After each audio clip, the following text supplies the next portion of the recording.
The invitation sat in my inbox like a ticking bomb. Annual Brooks Family Beach House Reunion. Save the date. My sister Trinity's cheerful mass email might as well have been addressed to everyone but me. I knew how this would play out, the same way it had for the past 5 years. My name is Quinn, and I'm the family disappointment. At least, that's what my mother Iris never fails to remind me, whether through pointed silence or barely concealed sighs of disapproval. "You're not going to let it get to you again this year, are you?" Remington asked, peering over my cubicle wall. His concerned expression made me quickly close the email. "Of course not," I lied, forcing a smile. "Just another day at the office." But it wasn't just another day. The family beach house held every meaningful memory from my childhood. Before things changed, before I became the outsider. I remember the summer I turned 12, when everything shifted. "Quinn, darling, why don't you help in the kitchen?" Mom had said, while Trinity got to join Dad's business meetings on the deck. "Nelson, sweetheart, go show the neighbors your new project." While I sat alone, reading books they deemed a waste of time, my phone buzzed, a text from my childhood friend Savannah. "Let me guess, another reunion email?" I typed back, "Bingo. Want to bet how long before Mum calls to explain why there's limited space this year?" The answer came within the hour. My mother's name flashed across my phone screen, right on schedule. "Quinn, dear," she started, her voice dripping with artificial sweetness. "About the reunion. Let me save you the trouble, Mom," I cut in, surprising myself with my steadiness. "The house is too full, right? Trinity's kids need their space? Or is it Nelson's new girlfriend who needs the extra room this year?" The silence on the other end was deafening. "Well, you know how it is," she finally managed. "Trinity's children are at such an important age." I glanced at the promotion letter sitting on my desk, the one I hadn't told them about. Senior Vice President at 35, the youngest in the company's history. "Yeah, Mom, I know exactly how it is." After hanging up, I walked to Lance's office, my mentor and boss for the past decade. He looked up from his computer, reading my expression instantly. "Family?" he asked, gesturing to the chair across from him. I nodded, sinking into the seat. "Sometimes I wonder why I still let it affect me." "Because you're human," he said simply. "But you know what the best revenge is?" "Success?" I offered with a weak smile. "No," he leaned forward, eyes twinkling. "The best revenge is becoming so successful they can't ignore you anymore." Speaking of which, have you considered my proposal about the Richardson merger? I pulled out my tablet, pushing thoughts of family aside. "Actually, I've been working on some numbers. What if we approached it from a different angle?" For the next hour, we dove into work, my real comfort zone. As I walked Lance through my strategy, I felt the familiar surge of confidence return. This was where I belonged, where I excelled. Later that evening, as I drove home, Savannah called. "You know what you need?" she said, without preamble. "A plan." "A plan for what?" "To show them exactly what they've been missing. You're not that scared little girl anymore, Quinn. You're a force to be reckoned with." I stopped at a red light, watching the city lights blur through my windshield. "What's the point? They've made it clear where I stand." "The point is, you deserve better. And maybe it's time they realize that too." After hanging up, I sat in my parked car, staring at my luxury apartment building. 10 years ago, I'd started as an intern, determined to prove everyone wrong. Now I had everything they said I'd never achieve. Success, respect, independence. Everything except family acceptance. My phone pinged with another email, Trinity sharing photos of last year's reunion. Smiling faces, inside jokes, shared memories I wasn't part of. But instead of the usual hurt, I felt something different stirring inside me. Determination. Opening my laptop, I pulled up the real estate website I'd been monitoring. The beach house's market value had dropped significantly in the recent economic downturn. The same beach house our parents could no longer afford to maintain. Time for a different kind of investment, I whispered to myself, clicking the contact agent button. Maybe Savannah was right. Maybe it was time for a plan.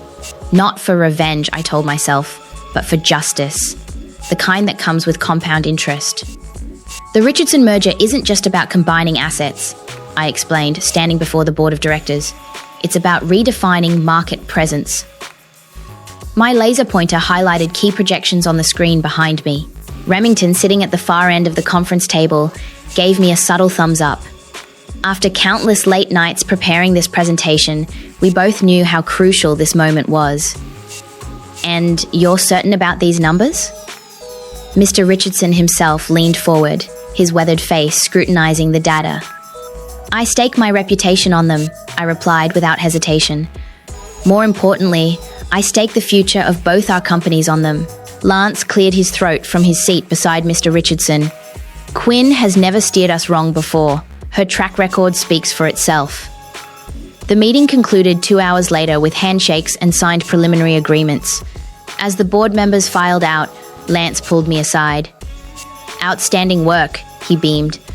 Though I have to ask, why didn't you mention the promotion opportunity in Hong Kong?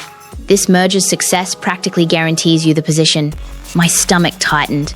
The international division head role, a career-defining opportunity that happened to coincide with the upcoming family reunion dates. Still considering my options, I said carefully. Back at my desk, Remington perched on the edge, coffee in hand. Spill it. What's really holding you back? This is everything you've worked for. Before I could answer, my phone buzzed. Trinity's name flashed on the screen. I let it go to voicemail. That's what's holding her back, Savannah announced, appearing with lunch bags. Family drama, as usual. I thought we were meeting at the cafe, I said, grateful for the interruption. Changed my mind. Besides, I wanted to see the aftermath of your big presentation. She distributed sandwiches, then fixed me with a knowing look. So, Hong Kong? News travels fast, I muttered. In this case, good news should travel fast, Remington insisted. You can't seriously be considering passing this up because of them? My phone buzzed again. A text from Trinity. Mom's asking if you got the reunion email. Please respond. Savannah grabbed my phone. Oh, hell no. You know what this is? This is them realizing they can't ignore you anymore. The family gossip vine must have caught wind of your success. Give me my phone back. I reached for it, but she held it away. Not until you promise to stop letting them dictate your life choices. I'm not... I started to protest, but Remington cut me off. Quinn, remember last month's charity gala? When you commanded that room full of CEOs? That's who you really are, not the invisible middle child they made you feel like. My phone buzzed a third time. Nelson this time. Hey sis, long time. Got a minute to chat? Suddenly, everyone wants to talk, I said dryly. Because you're becoming impossible to ignore? Savannah grinned. Now, about Hong Kong. The timing, I began. Is perfect, Remington finished. Show them exactly what they're missing while they're playing happy family at their precious beach house. Lance appeared in my office doorway. Quinn, Mr. Richardson wants to discuss implementation strategies over dinner, tonight. I stood, straightening my jacket. Text me the details. After Lance left, Savannah raised an eyebrow. Look at you, power moves only. It's just dinner, I said, but couldn't help smiling. Just dinner with one of the most influential men in the industry, Remington corrected, while your family probably thinks you're still pushing papers in some entry-level position. My phone lit up with another message, Mom this time. Quinn, dear, please call when you can. Important family matters to discuss. Savannah read it over my shoulder and snorted. Important family matters? Like how they're running out of excuses to exclude you? I picked up my presentation materials, mind already shifting to the dinner ahead. They can keep their excuses. I've got an empire to build. That's my girl, Remington grinned. Speaking of things, have you made an offer on the beach house yet? Tomorrow, I said, checking my makeup in my compact mirror. The agent says we're the only serious buyers in this market. Perfect timing, Savannah sang, right before they announced this year's reunion details. As I gathered my things for the Richardson dinner, I felt lighter than I had in weeks. My family might have mastered the art of making me feel small, but in this world, my world, I was anything but. Hey, Remington called as I headed out. Don't forget who you are in there. Show them what Quinn Unleashed looks like. I smiled, thinking of the beach house listing waiting in my inbox. Oh, I plan to show everyone exactly who I am. Congratulations, Ms. Brooks. The beach house is yours. The real estate agent slid the keys across her desk, their metal surface gleaming under the fluorescent lights. My hand trembled slightly as I picked them up. These small pieces of metal represented more than just property ownership. They were the keys to my past and, more importantly, my future. "I can't believe you actually did it," Savannah whispered beside me, squeezing my arm. The agent smiled professionally. "The paperwork will be processed by end of business day. Given the current market conditions, you've made an incredibly shrewd investment." Walking out of the office, I held the keys so tight they left impressions in my palm. My phone buzzed. Lance calling. "Tell me you closed the deal," he said without preamble. "Just sign the papers." Perfect timing. "The Hong Kong position is yours if you want it. Board approved this morning." I stopped walking, causing Savannah to bump into me. "Already? I thought the decision wasn't until next month. Your performance at the Richardson dinner sealed it. Speaking of which, he specifically requested you lead the merger transition team." Savannah was practically bouncing with excitement, having heard both sides of the conversation. As I hung up, she grabbed my shoulders. "Okay, this is literally perfect. You own their precious beach house and you're about to become an international executive. Please tell me you're going to milk this for all it's worth." My phone chimed with a text from Trinity. "Family meeting this weekend about the reunion. Mom insists you come. Please?" "Oh, this is too good," Savannah cackled. "They have no idea you own their reunion venue." "Neither does the agent," I reminded her. "I made sure the purchase went through my corporation name." "Sneaky. I love it." She linked her arm through mine as we walked to the car. "So, what's the plan?" Before I could answer, Remington called. "Lance just told me the news. Both pieces of news.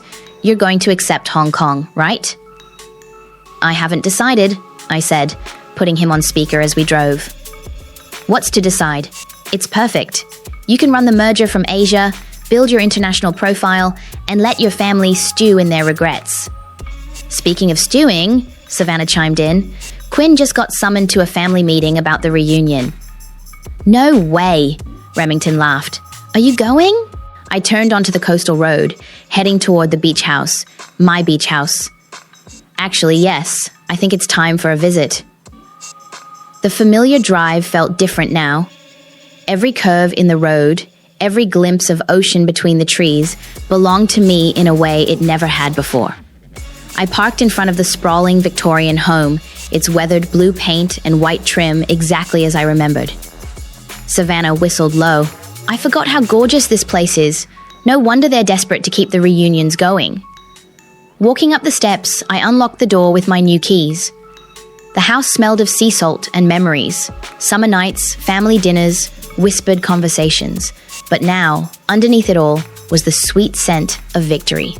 My phone rang. "Mom." "Quinn, are you coming this weekend?